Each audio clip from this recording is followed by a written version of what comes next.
आगे आने वाले 3 साल हमारे देश के लिए, हमारे प्लैनेट के लिए थोड़े से मुश्किल भरे हो सकते हैं। क्या आपने भी इस तरह की रील्स, वीडियो, शॉर्ट्स देखे हैं जहां हमारे संत, हमारे गुरुजन ये बता रहे हैं कि आगे आने वाला 2-3 साल का जो वक्त है या 1000 दिन आप कह लें, वो थोड़ा सा मुश्किल भरा है। तो क्या आपने भी इस तरह के वीडियोस, रील्स देखे हैं और क्या आपको भी डर लग रहा है? क्योंकि मेरे पास इस तरह के कई डीएम्स और मेल्स आ रहे हैं कि मैम इस तरह की चीज़ें हम देख रहे हैं, ये भी तो नेगेटिविटी होती है, डर लग रहा है। इस पर्टिकुलर विषय पर मुझे 3 बातें कहनी हैं। जैसे कि अभी महाकुंभ चल रहा है और आप वो नज़ारे, वो वीडियोस आप देख ही रहे होंगे जहाँ भी हैं वहाँ बैठकर कि हमारे देश में, हम जो भारत में रहते हैं, हमारे देश में कितनी बड़ी मैन पावर है। It's like a spiritual force. जब वो पूरे भगवा में निकलते हैं तो आप देखेंगे कि हमारे पास हमारे संत, गुरुजन, महात्मा, नागाज और कई मठ ऐसे हैं जो सिर्फ और सिर्फ मानवता के लिए काम कर रहे हैं। उनका निस्वार्थ भाव है। तो हमारे देश में जो जप, तप, साधना जो है वो इतनी उच्च श्रेणी की है कि अगर हमने इतनी तपस्या नहीं करी है तो आपको लगता है इन सब का तप कम पड़ जाएगा और ये सभी मठ जो काम कर रहे हैं, क्योंकि अगर आपको ये बात मालूम है कि हाँ 3 साल मुश्किल भरे हो सकते हैं तो ऑफकोर्स इन्हें भी पता होगी।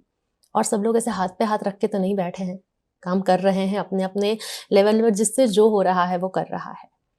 तो अपने गुरुजनों पे, अपने देश की इस जप तप, हमारी स्पिरिचुअलिटी पे, हमारे आध्यात्म पे भरोसा रखें। ये पहली बात। दूसरी बात, मान लेते हैं कि आपको भरोसा नहीं है किसी पर, आप स्पिरिचुअल नहीं हैं, आप रिलीजियस नहीं हैं।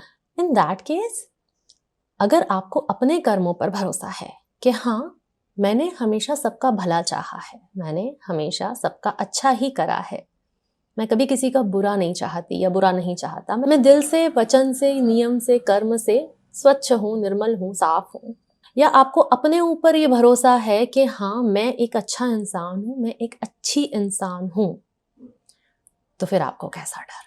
आप अपने कर्मों पे भरोसा रखिए।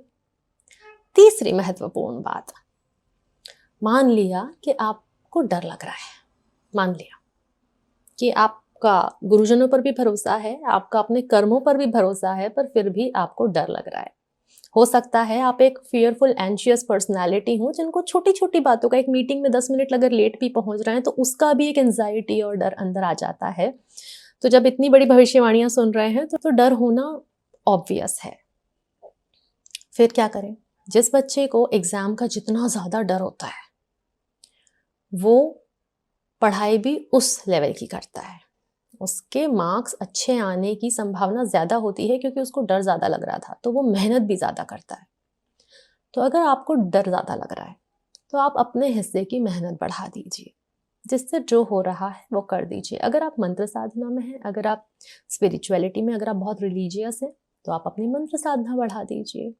अगर आप अभी उस लेवल पे नहीं आए हैं, अगर आपका अभी स्पिरिचुअल अवेकनिंग नहीं है, वो कॉल नहीं है, आपको ये सब चीज़ों पे इंटरेस्ट नहीं है, किस में इंटरेस्ट है? आपको पॉजिटिविटी में इंटरेस्ट है, आपको लॉ ऑफ अट्रैक्शन में इंटरेस्ट है, आपको अफर्मेशन में इंटरेस्ट है, तो आप वो चीज़ें बढ़ा दीजिए। आप अपने पॉजिटिव अफर्मेशंस यूज़ कीजिए, आप अपना माइंडसेट पॉजिटिव रखिए, आप अपना इनर वर्क करते रहिए कि मुझे ये डर क्यों लग रहा है, और एट लास्ट अपने शब्दों पर काम कीजिए। शब्दों में बड़ी ताकत होती है।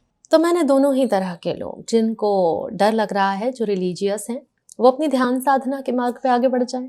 आप यही तो करते हैं ना, जब एग्ज़ाम पास आने वाली होती है, एग्ज़ाम का पता होता है आपको एग्ज़ाम आने वाली है, तो आप अपने रिविजन्स, अपने छूटे हुए टॉपिक्स ये बढ़ा देते थे, आप अपने सेल्फ स्टडी के आवर्स बढ़ा देते थे। तो आप वो करते थे ना, या आप बस बैठ के बस डरते रहते थे एग्ज़ाम आ रही है, एग्ज़ाम आ रही है, एग्ज़ाम आ रही है? नहीं, आप अपने हिस्से की तैयारी करते थे। आप अभी भी अपने हिस्से की तैयारी कीजिए। और वो लोग जो स्पिरिचुअल या रिलीजियस नहीं है, वो अफर्मेशन करिए, अपने माइंड को पॉजिटिव रखिए, ग्रेटफुल रहिए।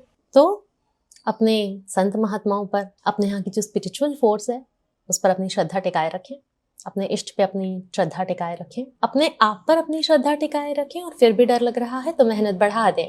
आप देखेंगे डर अपने आप कम हो जाएगा। तो अपना अच्छे से ध्यान रखें। मैं आपसे जल्दी ही मिलती हूँ। Thank you. नमस्ते।